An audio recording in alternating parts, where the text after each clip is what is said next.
going to get started here a couple minutes early as people roam in. Thank you all for coming to our little corner here of the Love, Light, and Healing Fair.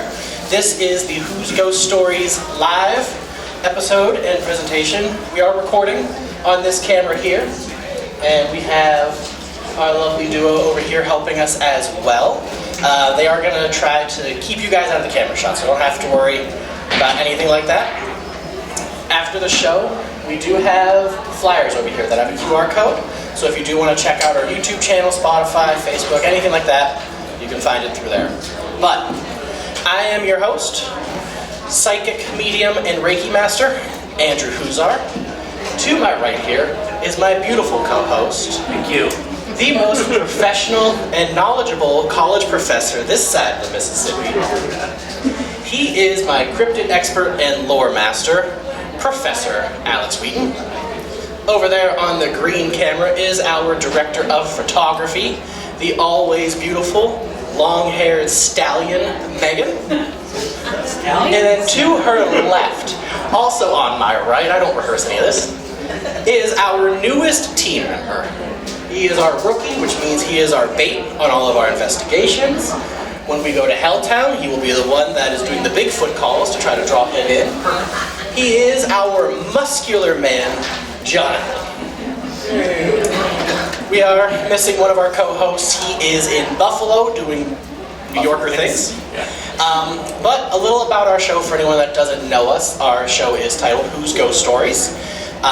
We like to look at legends, ghost stories, haunts, usually in the tri-state area, but we do branch out across the country and across the world. Alex and I have been lifelong best friends, and we grew up attached to the paranormal. Our grade school, St. Peter's, had one paranormal book, and it was an eyewitness book, and we were the only two that ever checked it out. We would steal my parents' video camera, and we would go do ghost hunts up and down the block. Don't know if our block was haunted, but we were doing it out there. So this is just something that we love to do. So we love talking about the well-known legends. We love talking about the lesser known. We love traveling to places and seeing what we experience. We don't like to call ourselves paranormal investigators. We're more paranormal cowboys, we're experiencers, we're like a paranormal circus. We just like to show up to places and we like to see what happens. We do have some devices we take with us. We have a Chattergeist, which I was just told is a smartwatch for ghosts. But we also take more physical, metaphysical items. So like we'll always take pendulums with us and our dowsing rods just to see kind of like the energy of the location. It's okay. But we're not really out to prove or disprove anything. We're just here for the love of the game, and we like to spread that love and just see what happens. And it was brought to my attention, I forgot to introduce our favorite member of the team, Paul. He is a spirit of a 10-year-old boy that is attached to this bear. He loves to come with us on our adventures. He does get scared sometimes, and he doesn't like to get out of the car. But he enjoys coming, and he enjoys almost giving us like a ghostly perspective on things. Because I can ask him, Paul, what do you see? What do you experience? And he'll let us know. One of my favorite stories regarding Paul, I guess we're diving right in here, is we were in Buffalo, New York, and we were at this place called Delaware Rd. And it's just this sketchy highway intersection that is just known for mass casualties. Because it's like a hairpin turn to get onto this little road, right off the highway, and then it's a hairpin turn to get off. So people are just flying 60, hitting this turn, and they just keep flying into the woods. If you go down Delaware Road, there's signs all over saying that you have to slow down, but the most somber part is the crosses on all the trees there, just from all of the people who have died on that stretch of road. And we went there because part of the legend is there's a beast, a cryptid that chases people away. And we wanted to see what was actually out there. And we went and we didn't see a physical beast, but there is a spiritual and energetic presence out there that does not like people. We attributed it to something sort of Native American based on the history, but when we were driving away, our third co-host left us there. He got so freaked out, he ran to his truck and started driving off. I didn't realize he was gone until I turned around. And so we got in our car, and we were following him, called him on the phone, and we were talking about what it could be, and he brought up that it could be a Wendigo or a shapeshift or something like that. And as we were talking through our one spirit box, Paul started to say, stop talking, stop talking, stop talking, because he knows the legends, and if you say those words in those areas, they're going to bring it to you. So he was actually saying, stop, stop. And it was interesting because Alex can talk about it too a little bit before I pass off to him to talk about some stuff. The voice through the box and the energy in the car changed to a panicked tone. And it wasn't something that I'd really heard come through there before. So he gives us that kind of presence of mind on the other side of the veil where he can say hey, there's something bad here, you guys need to shut the hell up. And he'll tell us that throughout the boxes and his rods and things like that. So he's really cool to have with us. But that's my favorite story of Paul specifically getting involved with us, is trying to basically look out for us. I'm going to hand off to Alex here. I've been talking for a minute. So kind of in the same vein as Paul's experiences with us and everything, fairly recently we investigated the Ghostlight Theater, and there was stories of some kind of child that haunted the area, and so we went up to what was the costuming room, which was just this giant room, easily 60 yards in length. We're talking a large room and just filled with racks of clothes, and people had always claimed, they heard laughter and they heard dresses and things moving when they're the only ones in the room. So when we were there investigating, we actually set up a couple different things. We set up some cameras, and we set up a couple, I'm trying to think of the term for it, the color light changing, I'm drawing a blank on the term. The Boo Bear, yes. It's literally a teddy bear that has the ghost lights that when they get close it activates. And sure enough, we left it alone for, 4 minutes, and it started going off like crazy. Killed the battery. It did. It killed the battery. But yeah, we've had a lot of fun experiences, and yeah, I don't know. It's been a wild ride. It's been a wild journey, and we're not looking to stop anytime soon. We're still going. Please don't get me wrong. The way I'm talking about it it's not that we're done. But as Andrew said, we try to stay in the tri-state area, Ohio, Pennsylvania, New York. We travel to a lot of places. One of the big things that we're very forward with is that we won't do something illegal. We won't trespass somewhere we're not supposed to be. So any place that we go, any place we investigate, we either get permission from the owner or it's publicly accessible land. That's a big thing for us.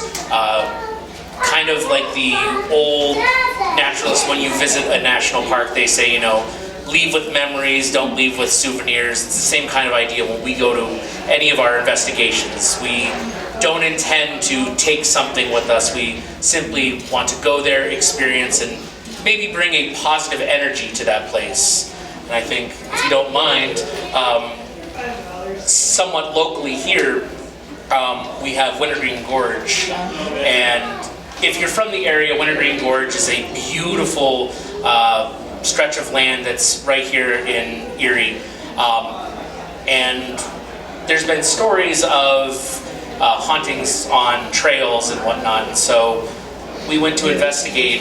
This was really early in our actual going out and investigating, and one of the most powerful things that we realized was it wasn't a malevolent spirit. It wasn't anything that was out to harm anyone. In fact, it was more of just a positive feeling. It was almost like a guardian of the area, making sure that people are safe as they're traveling the trails.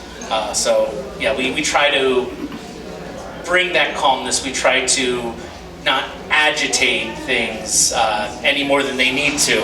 Yeah, and Andrew's smiling for a reason. Andrew, you want to take that?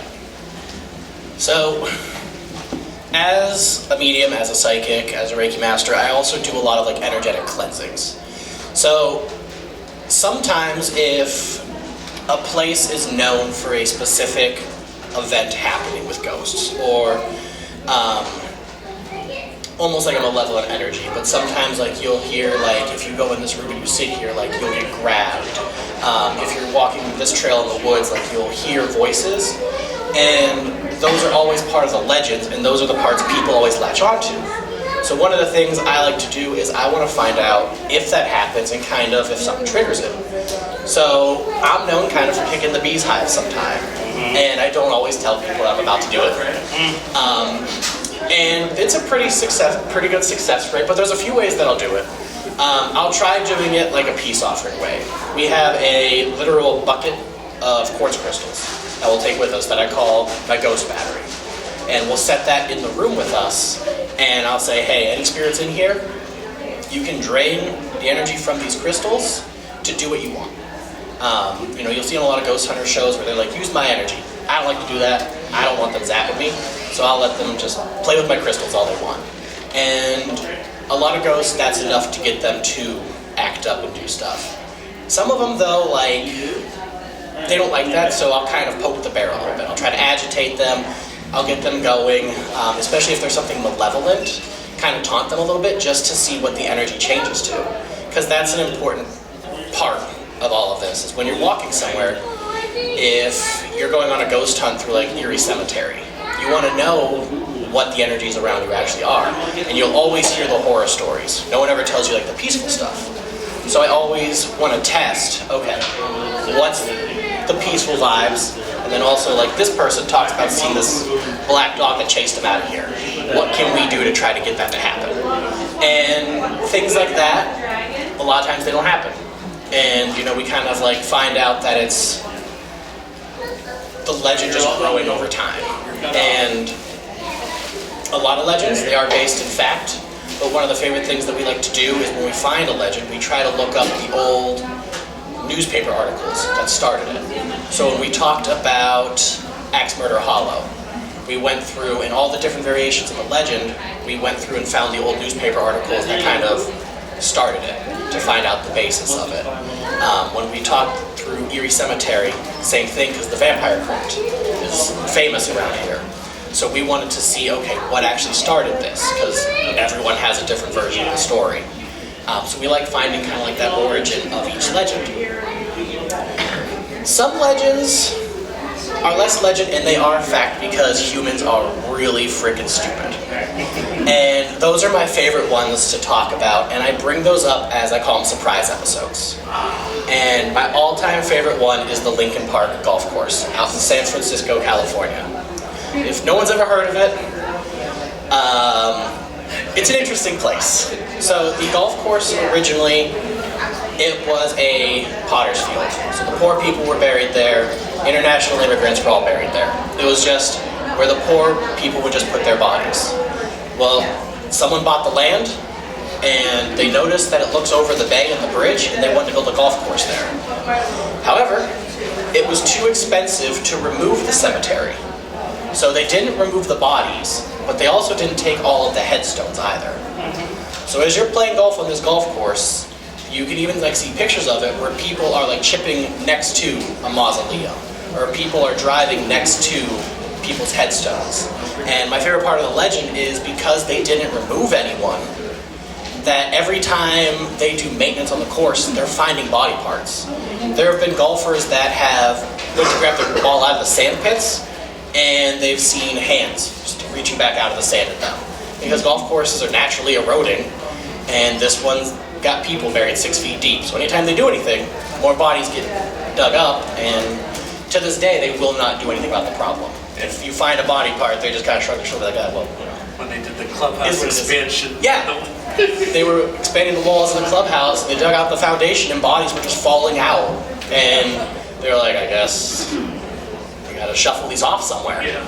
And so some of the bodies made their way to like medical students, some of them got rehomed and reburied if they could find the families, but for the most part, they just cleared what they could and they just built a golf course on top of it. And so for every scary ghost story, every somber one, there's always one out there that's like the Lincoln Park Golf Course.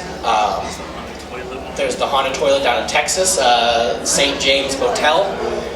Every morning at 3 a.m. the toilet just starts flushing on its own and it won't stop until you address the ghost. In Italy, they have their sex mummies. It is a man got possessed by a mummy and he just couldn't stop having sex, basically.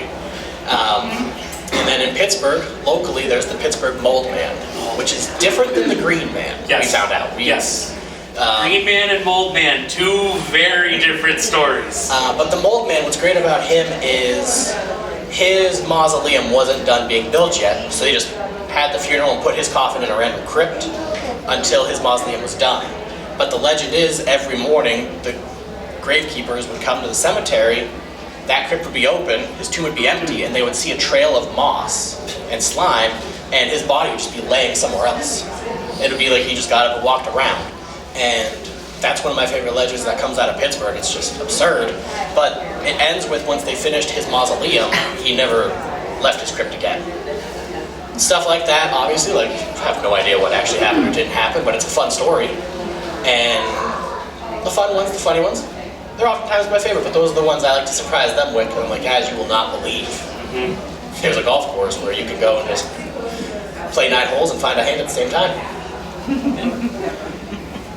Yeah, Andrew likes to give us those surprise ones, as he said in our introductions. I like to be, knowledgeable. I like to know a little bit about, as the lore master, I like to know what's going on about a story before we talk about it. Those he just throws at me. He's like, I found something, here we go. We're starting the episode in 3, 2, 1, good luck. They are, as Andrew said, they are very wildly different and interesting. Pretty much, I don't think any of the surprise ones have been like really bad. They've all been just weird. But I mean, obviously, when you're dealing with the paranormal and whatnot, there's the whole host of the funny and the terrifying. One of the things that people have asked us when they've had a chance to engage with us, we've done what is it, the Fright at the Light? Yes. I couldn't think of the title. Fright Night at the Light at the Lighthouse on Presque Isle here. We've done that for a couple years now, and we tell some local ghost stories about Presque Isle, and then usually we get people who ask us questions afterwards. And one of the things that people ask us, especially when they know we do investigations, is, what's the scariest thing you've encountered? What's the craziest thing you've ever encountered? And so we've gotten used to getting that question, so we kind of have now a short list of answers to that question. And by far, one of the craziest things that's ever happened, at least to me, and then I'll let Andrew talk about his. So fairly recently, we investigated Wildwood Sanitarium in Ohio? Salamanca, New York. Salamanca. You got me to say Salamanca. All right. In Salamanca, New York, Wildwood Sanitarium has a wild history of being essentially a mental facility, as well as, for a while, low-income housing by the government. So quite an interesting history for the building, especially if you go in there, because some of the quote-unquote apartments are still, mostly like a doctor's office, so it's a little weird. But when we were investigating, in the basement they actually still had a classic mortuaries table where, they place the body and all that fun stuff. And we had a Estes session. I laid on the table and we were trying to communicate with some of the spirits there, and legitimately one of the most insane things was that I felt a spirit not only walk past me several times, but when Andrew started asking some questions, I felt the spirit sitting on my chest, on my lap, and like holding my hand, and through the conversations, what I was saying that Andrew was asking, it was a child. So I had a ghost child sitting on my chest, which I think was equal parts the scariest thing, just as a general human being. That's kind of frightening, but it was also really, really wonderful and exciting. And so, yeah, that's just for me probably my favorite thing that I've personally encountered on any of our investigations. She's trying to give me a match. One of the most frightening involved our director of photography, Megan. We were at Cold Spring Cemetery out near Buffalo, New York. And this cemetery, it's old, but it's not ancient. There's been a lot of suicides out there because there's train tracks right next to it, but there's no fence between the cemetery and the train tracks. So people can just freely just walk right onto them. And through all of the stories, that's how people made it seem. And the way all the stories go is they're all the same, which when it comes to legends is always fascinating to me. Because word of mouth, everything gets changed. But they would always say that these people were perfectly fine. They went, sat at their person's grave, and then when they stood up, all of a sudden, they just walked to the train tracks.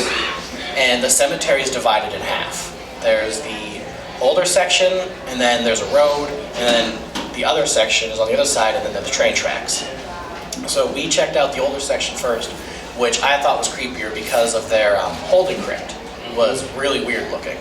And then our third host, he had a bad vibe from that side of the cemetery. So he was ready to leave then.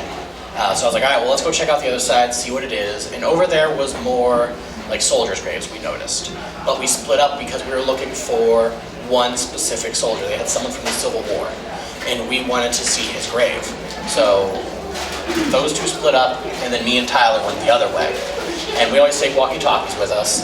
And I got a radio call from Megan saying she couldn't move. Something had her. And so, you know, we went to go find them, and she was stuck in place. A spirit had grabbed her.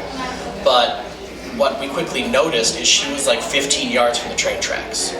So at first, the thought was, okay, this is something malevolent trying to take her to the train tracks, basically. But then the other thought was, she can't move. Is this something that's trying to protect her, like, hey, there's something here that forces people there, I'm going to keep you here until your people come. So I told Alex and Tyler to get out of there, like, you guys start heading back towards the car, and then I did a protection ritual to cut the ties of whatever was holding her, and I just grabbed her hand and just ran her back to the car as well.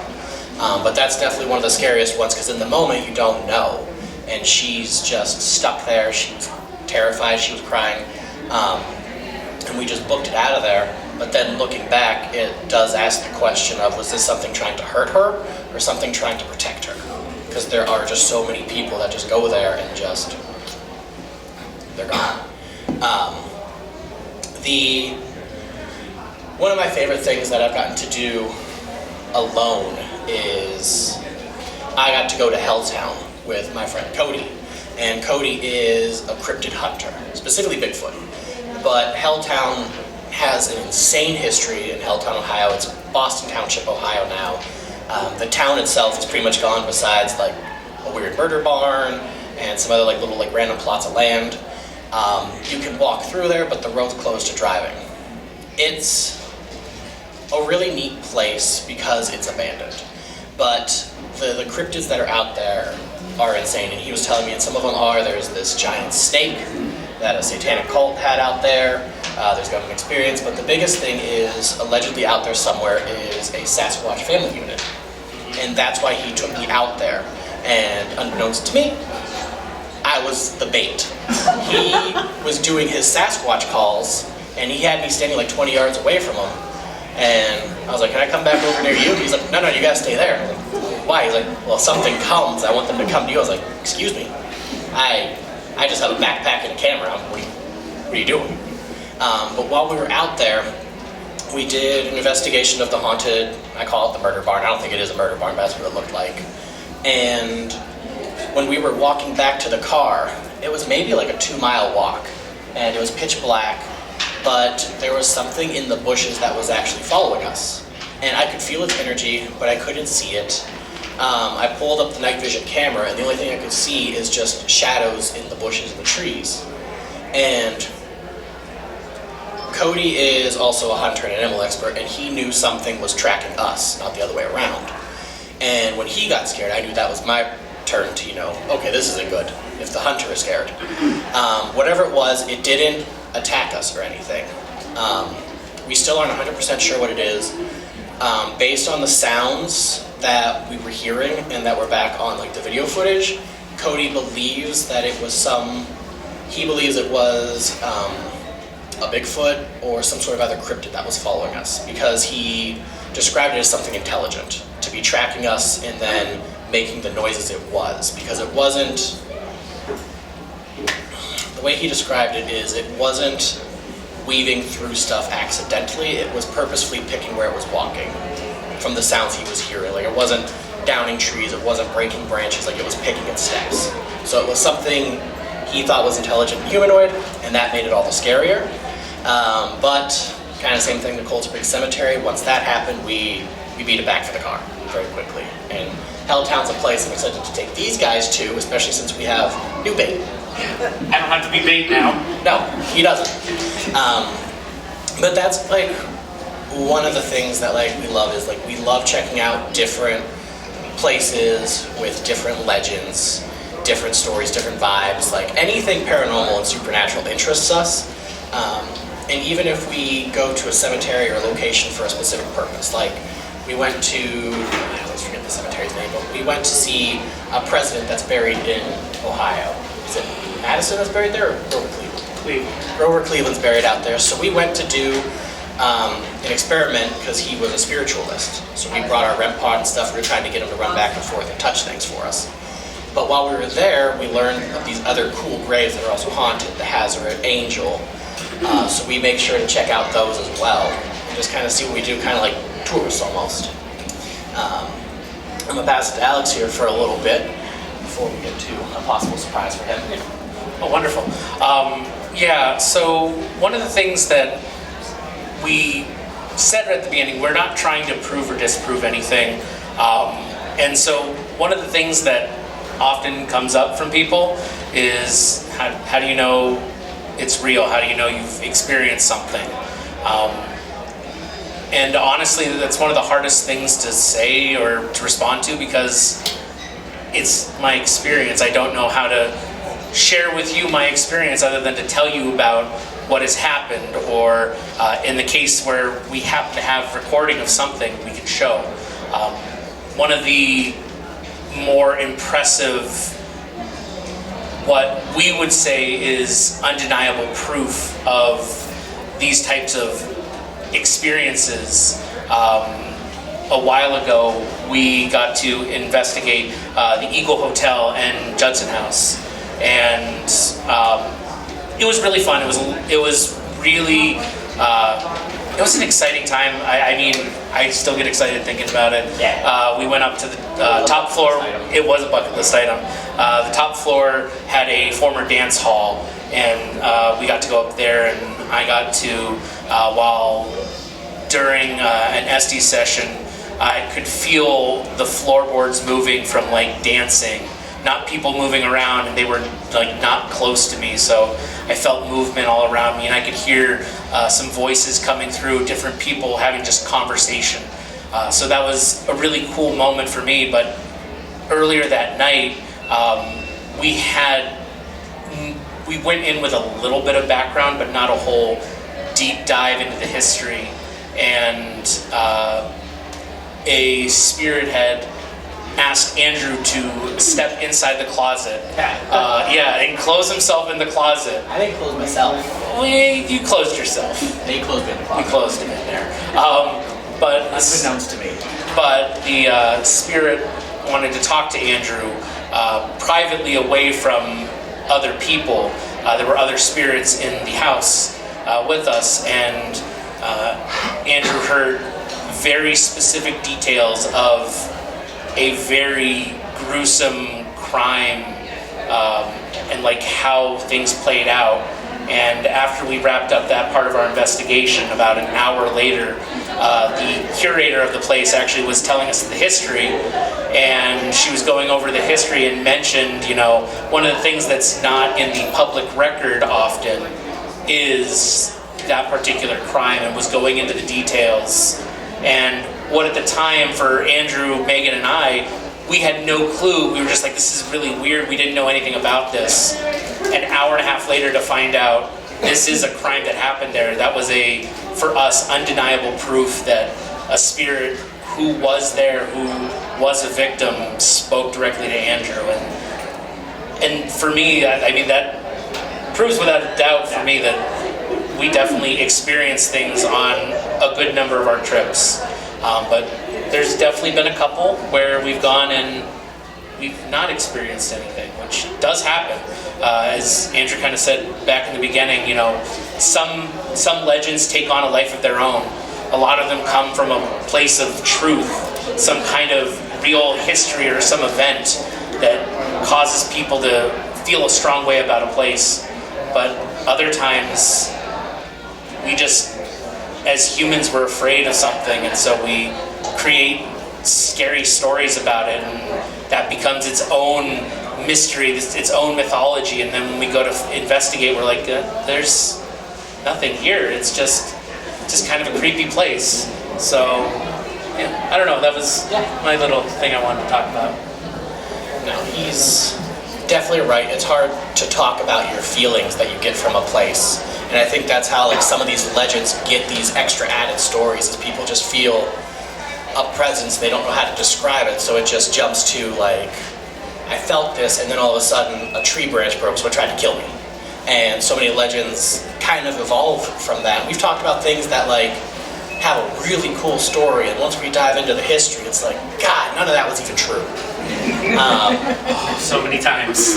Real quick, one of my favorite ones that happened with is the Children of Gore Orphanage Road. And it's near Cleveland, Ohio. The road is Gore Orphanage Road. And the legend is the orphanage burnt down because of the caretaker or the janitor, and all of the ghost children haunt the area.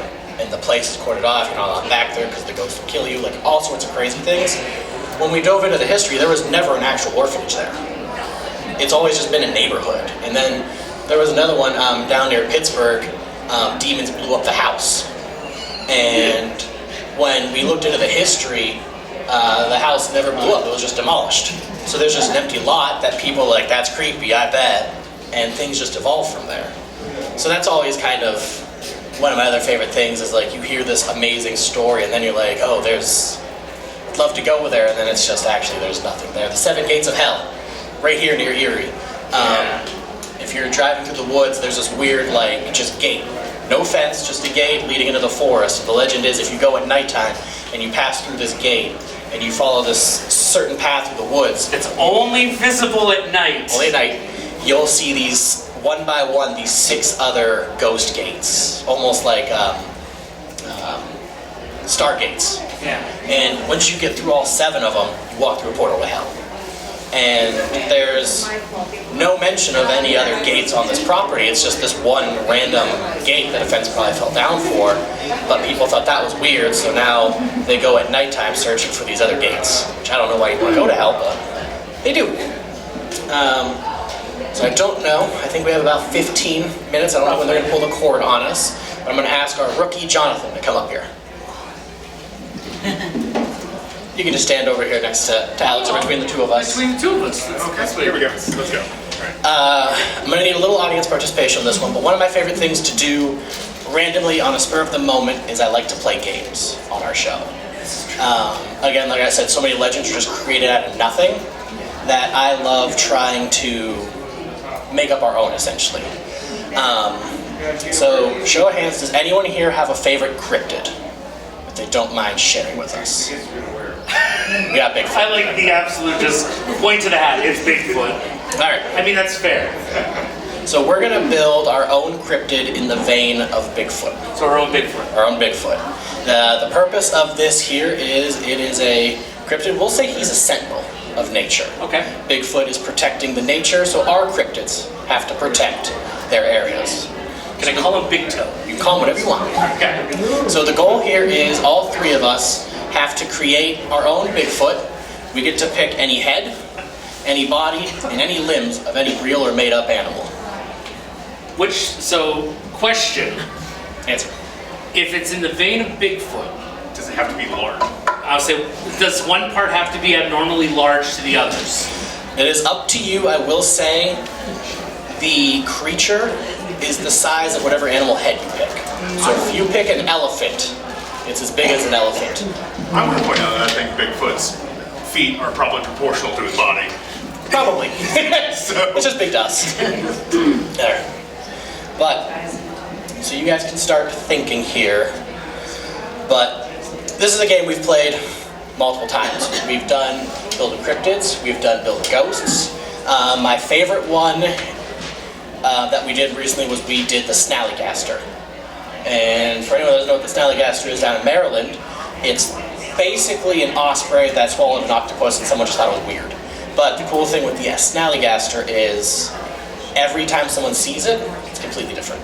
It doesn't make any sense. Sometimes it's a bird with tentacles in the mouth. Sometimes it's like a dragon. Sometimes it's more serpentine. It's really weird, the Snallygaster. We did, the 1 year for March Madness, we did a cryptid bracket where we broke down our favorite cryptid. My favorite is Mothman. Mothman got bounced in the quarterfinals, and I still haven't forgiven anyone for that. I'm sorry. I don't accept your apology. The other one we did is for anyone that's aware of the Philly area, there's a legend called the Bus to Nowhere. Yes. And it is Bus Zero that is not on any bus schedules. It just appears out of nowhere. It picks the person up, and it essentially takes them on a ride through their life. And this person has to decide if they want to live or pass. If by the end of it, sort of like a Christmas Carol, they decide they want to live, the bus lets them off, and the person is the only one that knows what happened. Nobody ever sees the bus. Nobody has any recollection of what happened. And the legend says anyone that chooses not to get off mysteriously passes away. So we basically figured out that the Bus to Nowhere was essentially The ferryman. the ferryman, helping people decide if they want to cross over or not. So we came up with our own legends to replace it. Alex's was Jeff Goldblum and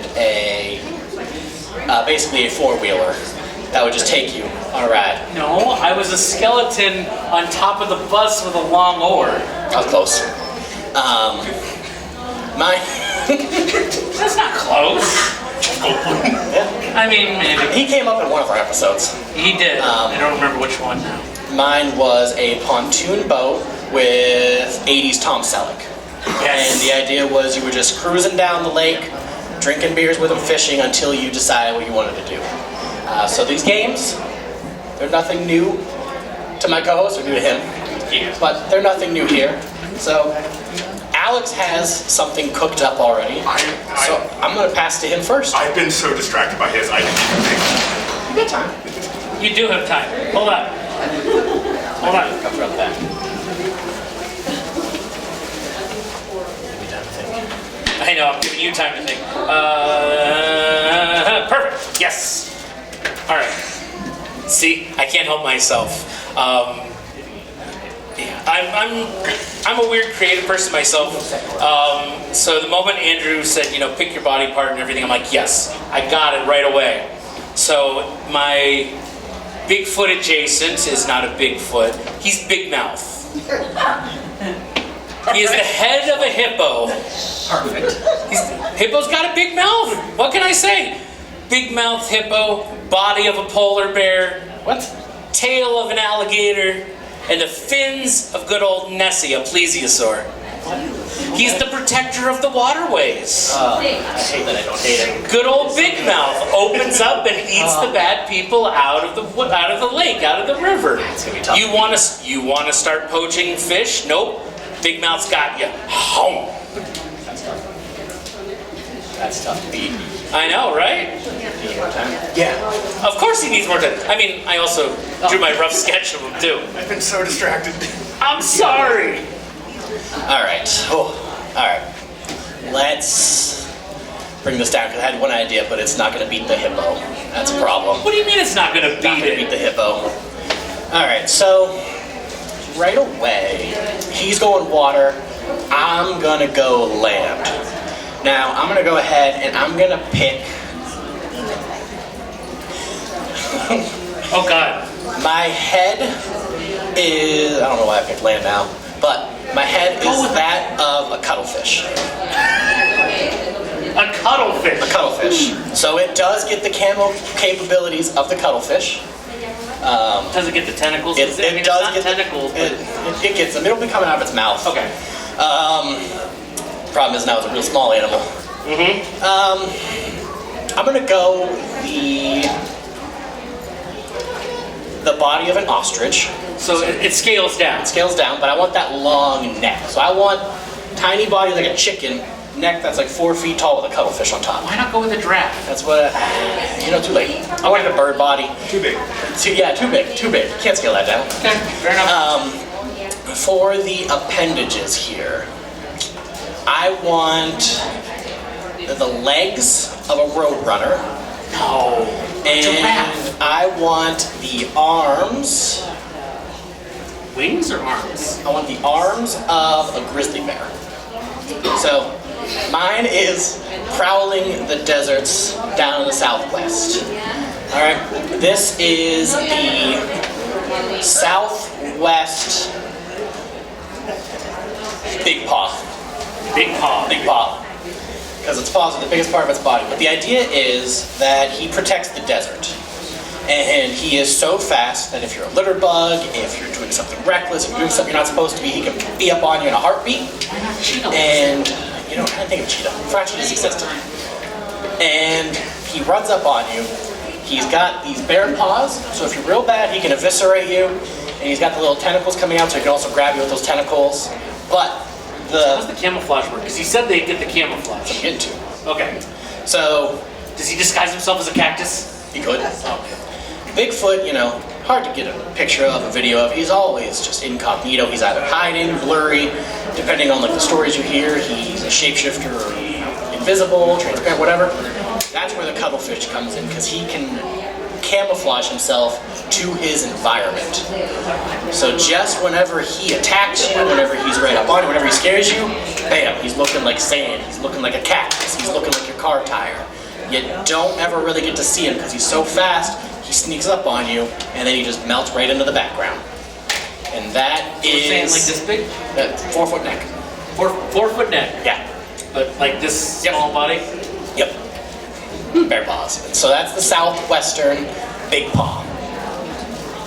You keep going back and forth. I do. I'm winging it. Because I was going to do something southwest and then you took it. No, you can do southwest. No. I'm going to be different. No, well, still. It's going to be aerial. Ooh, okay, so we got land, sea, and air. Yeah, there we go. All right. Pigeon head. But like larger pigeon head. Can we just call it pigeon head now? We can just call it pigeon head. For sure. But like, have you ever seen a pigeon look at you? It's just like lifeless. Yes. It's just, I like it. so. And then I'm thinking the giant cranes. That's the body with the wingspan. So it's large. It's essentially a very large pigeon. It's kind of like a 4 foot wingspan. Yes, 4 foot wingspan. Pigeon head. Pigeon head. I like it. Can I put forward an idea? Yes. Pigeon head fine. Replace the beak with a shoe bill. Oh, there we go. Okay. Same page. Really, I just wanted the lifeless eyes of the No, pigeon. yeah, no, that's why I was like, That's perfect. Legs.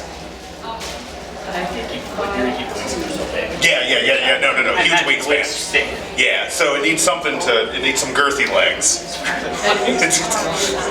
Okay. Elephant. Yeah, that's exactly where I was going. Elephant legs. Yep. So when it lands, you know it lands. Boom. Yep. Not only would you know it lands, but it's going to be pretty easy to track. Right. but then it's also in the sky, so it could be a plane. It could be a small twin motor plane. You never know what you're going to get. So pigeon head. That's pigeon head. And does pigeon head make the weird vocalizations of the shoe bill? No, it coos like a pigeon. It coos and it wants your garbage. Alright. Okay. and what's your garbage? It's Who's and what's your garbage. All right. So usually we end up putting a poll to determine the winners of these here, but since we have a live audience here, we'll use you guys. Show of hands, who thinks the big mouth The hippo-headed big mouth. is the better of the three? All right, I'll take one. Okay. What about the southwestern big paw? I got a few back there. And then 4 back there. Pigeon head. What? Pigeon has the winner. All right, round of applause for Pigeon head. I've never been more disappointed to lose. But at least I lost to Pigeon Head. I'm okay with that. Lost to Pigeon head. But yeah, we love these sort of things. So we love everything paranormal, supernatural. We love ghost hunting, checking things out. As you can tell by the game, we like to bring some humor and fun to it too. It's not always just serious. We try to be a little bit lighthearted too. For sure. There's too many serious ghost hunting shows out there and too many dramatic ones. There's so much drama in the paranormal field as it is. I don't want to get involved in that. I want to keep things fun, light. Like this is... We're dealing with ghosts and monsters. Why not laugh a little bit with it? But if you enjoyed us, like I said, we have flyers. Feel free to take a flyer. It has a QR code. You can get our info. If you go on YouTube, Spotify, everywhere, you can just search Huz Ghost Stories and pop up. I'm out in the big room as a Reiki master today, so you can also stop by and I can get you any info you want there. You can say hi to Paul. Also, over here, I think she has stickers. I have some brand new Huz Ghost Stories stickers. They are free, so feel free to stop over by Megan and you can pick out any sticker that you want. We got a Bessie Not Nessie sticker For the Lake Erie Monster Bessie. Pride. If you enjoyed it, definitely check us out. Like us, follow us, tell your friends about us. And if you know a place you want investigated, let him know. Private, public, cemetery, doesn't matter to me. I'll go there. Do you know anything about the shadow people that were seen down in January around that style?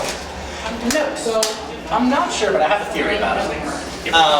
There's a ghost story and legend about Perry's will-o-wisps that are out there.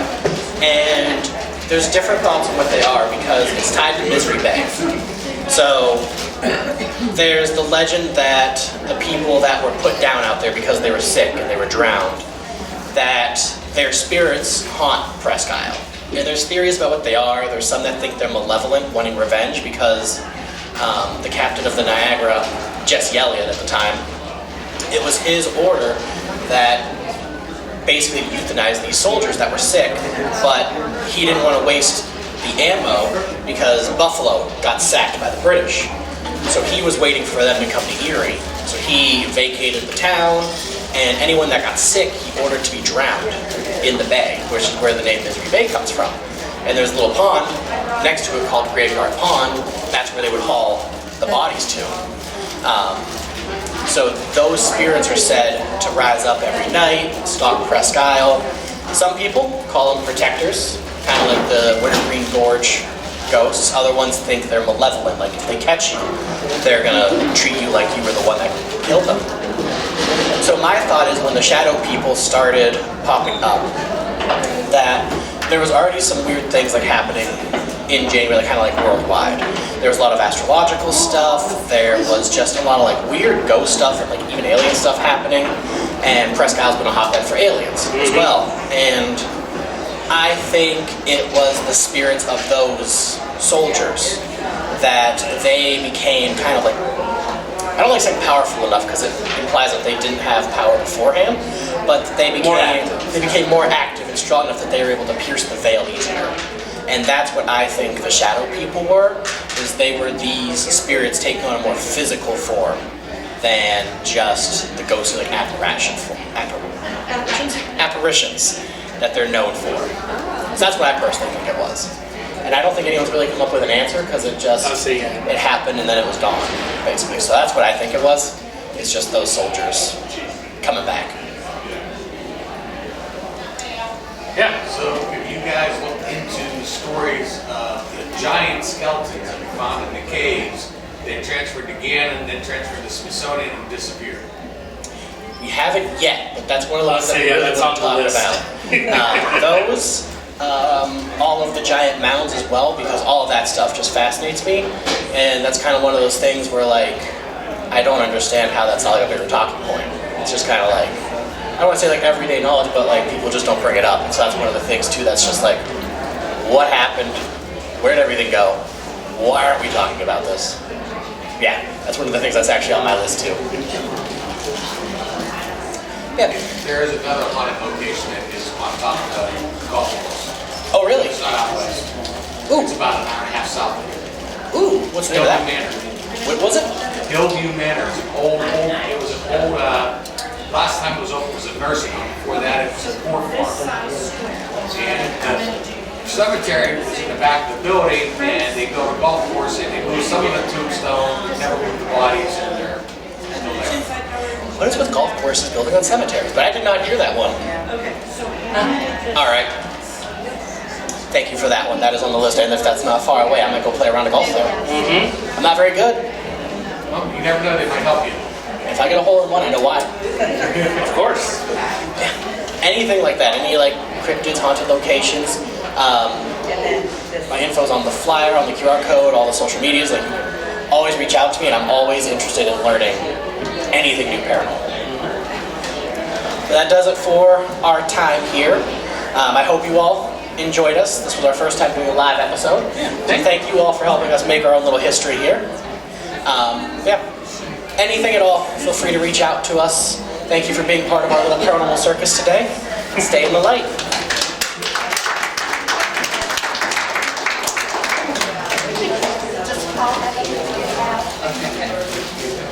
He's very happy that a lot of people showed up. He was worried no one was going to be here. I shook his hand earlier. Oh, you did? Good job, Paul. Should be a good. Yeah, I shook his hand, said nice to meet you.